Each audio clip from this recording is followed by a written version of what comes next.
Hi, boys and girls. We're going to continue reading Poppy by A.V. Chapter 9, On Her Way. Once past the rusty water pump, Poppy had to cross Old Orchard. Mr. Oakex's permission was not required here. Even better, the grass was high among the old twisted apple trees, providing good camouflage.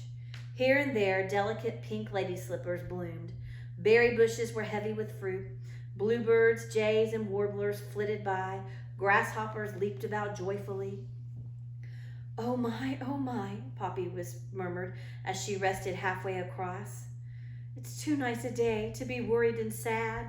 She was sitting beneath the shade of a snowberry bush, nibbling on a succulent dandelion stem. Above, only a few flying clouds floated in the blue sky. The graceful drift of the clouds reminded Poppy of her sweet secret desire, something she had never told anyone, not even Ragweed, because she suspected he would have teased her. Once, when up in the gray house attic chewing through some old magazines, she had come across pictures of the old ballroom dancing team of Ginger Rogers and Fred Astaire. Here the couple dipped, there they soared, here they spun. Poppy was enraptured. From that moment on, her greatest desire was to be a ballroom dancer. Oh, to glide effortlessly across the floor in the arms of a handsome mouse.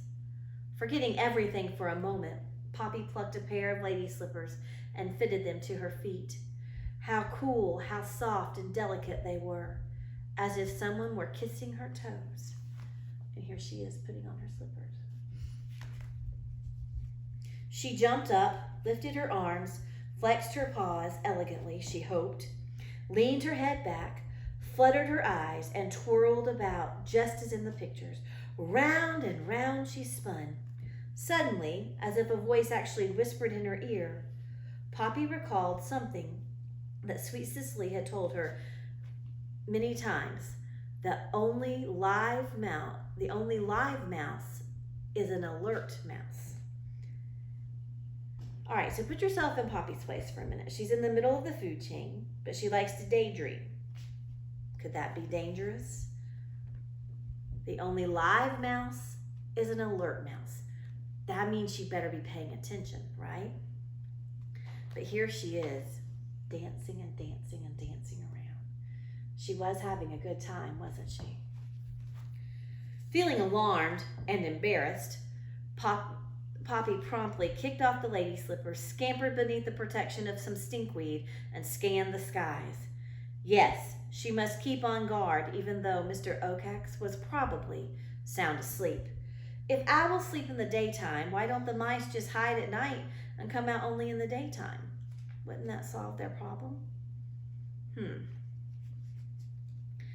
Mr. Oakex was not asleep. He was flying over the marsh in the direction of Bannock Hill. I guess we see why daytime can be dangerous too. Though working daylight hours displeased him, he was convinced it was necessary. Ever since Lungwort had requested permission to move some of the mouse family to Newhouse, Mr. Oakex had been uneasy. He kept wondering about the mice. Had they discovered what he had discovered? Did they know something he did not? He knew the reason they gave for moving to Newhouse, but were they telling the truth? How can we tell that Poppy was right? There most definitely seems to be a reason that Oakex does not want them at Newhouse. Then there was Lungwort's daughter, Poppy, who had escaped him twice. The effrontery. How had she done it? The owl kept asking himself. Did she possess special skills? Why had Lungwort brought her to that meeting? Was it to mock him? Was she going to take over from the old fool? And why did this business of Newhouse and the matter of Poppy occur at the same time? Was it just a coincidence?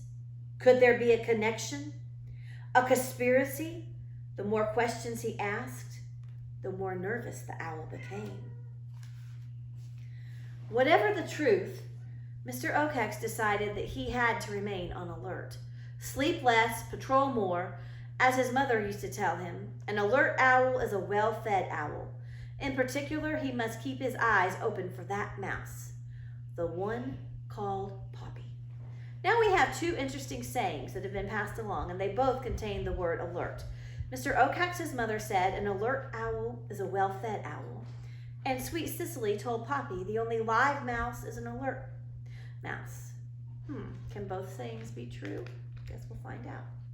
Scampering from bush to bush, Poppy soon reached the banks of Glitter Creek. There she stopped to gaze nervously at the far side and the towering trees of Dimwood Forest. Her first task, however, was to get over the water.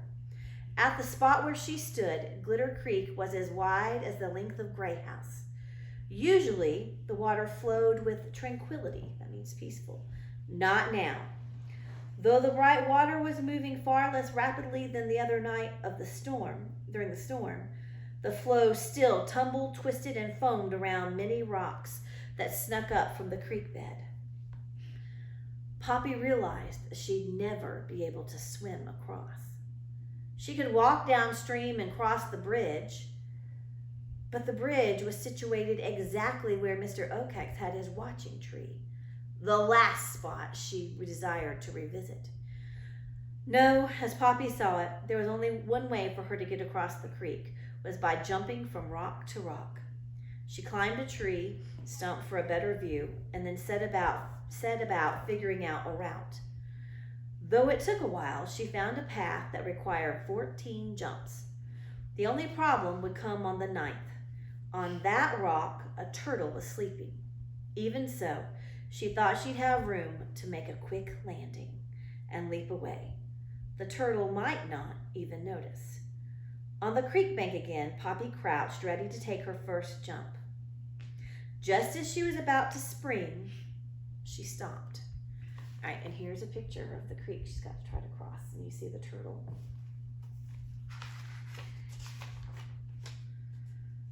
Once over the water, how could she return home? Even as she hesitated, a breeze fluttered Ragweed's earring. The tickle of it reminded Poppy of the reasons for her mission. Resolved anew, she gave a leap and landed deftly on the first of the rocks, then the second, then the third. On she jumped, gaining confidence as she progressed. The 8th jump, however, required a pause. Her next leap would land her on the turtle's rock. But because he had shifted position, there was no longer any room for her to land. "Hey, turtle," Poppy shouted. "Would you please move?" The turtle slept on. In search of an alternate route, Poppy noted a small, low rock not far upstream that was covered with moss. To reach it would require a difficult, though not impossible, jump. She saw no other choice. Poppy took a deep breath and kicked. Her leap was high and far enough.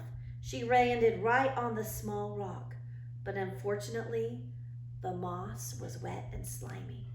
The moment she hit it, her feet shot out from under her. A quick skid plopped her into and under the water. Spitting and coughing, Poppy clawed her way back to the surface. For an instant, she floated downstream. Then a wave picked her up and pinned her against another rock. "Help! Help!" she cried. The next moment, another wave whisked her away. Mr. Ocax, gliding over Farmer Lamount's fields, heard Poppy's call for help. From the west, wasn't it? He banked sharply and headed in the direction of Glitter Creek. Paddling furiously, Poppy struggled to keep her nose above water. Despite her efforts, she was swept on. She was spun downstream like a whirligig. Then abruptly, she felt herself wedged between two rocks. Water washed over her. As she gasped for air, she sensed that if she stayed put, it would only be a matter of time, a short time, before she drowned. Wrenching one paw free, she groped for something to cling to. What she found was the slimy root of a water lily. She tried to hold on.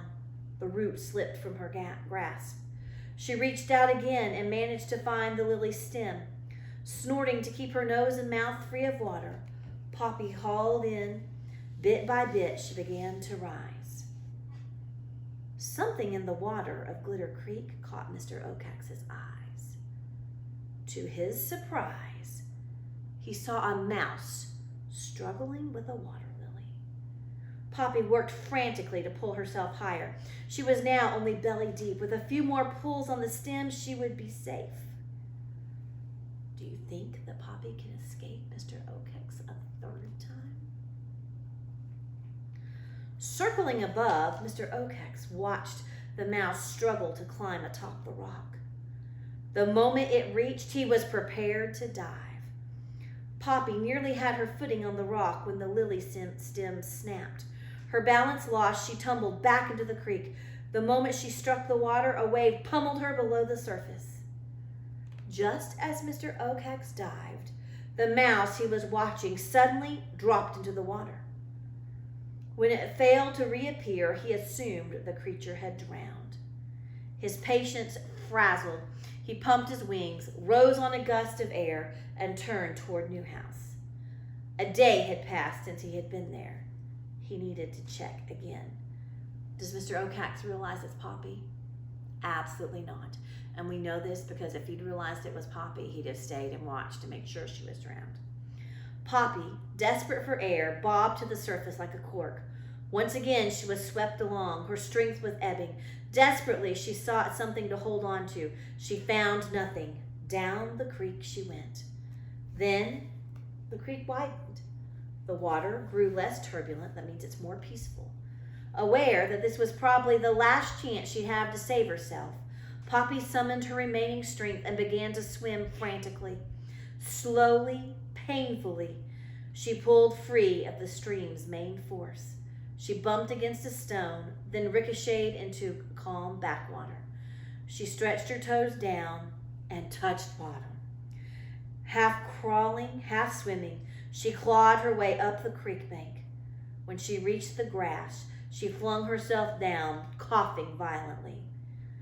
For a long time, Poppy lay on her back, her eyes closed, capable of only gasping breaths. Then she rolled over and threw up the last of the swallowed water. At last she gave a shuddering groan of relief. On the northern edge of Dimwood Forest, Mr. Okex found a branch that allowed him to observe Newhouse. Now, let's think for a minute. This journey has not started out well for Poppy. Do you think she should go home or should she continue? But it allowed him to observe Newhouse without being seen. From his perch, he looked past a dirt road, an old barn, a cornfield, a salt lick, and a lawn. What he sought was something else, something he last saw on the new barn next to the house. When he saw it again, he gasped. It was still there. It must be living there. Whatever hopes he had evaporated. I wonder what it could be. Something that scares Mr. Okex? Poppy opened her eyes. Though her vision was bleary, she gazed up into the sky through the petals of a daisy. She was quite certain it was the most beautiful flower she had ever seen. Anxious to know where she'd landed, she sat up and looked about. Only then did she realize she'd come ashore near the bridge, and on the far side of the creek. Feeling pleased with herself, she considered the nearby trees with pleasure. The next second, Poppy's pleasure vanished. She'd come ashore at the one spot in the whole world she least wanted to be, right next to Mr. Okex's charred oak. So she has gone all the way to the bridge, and she's right exactly where she doesn't want to be. But here's a picture of the daisy she was staring up through. And we'll find out some more tomorrow. Thanks for listening.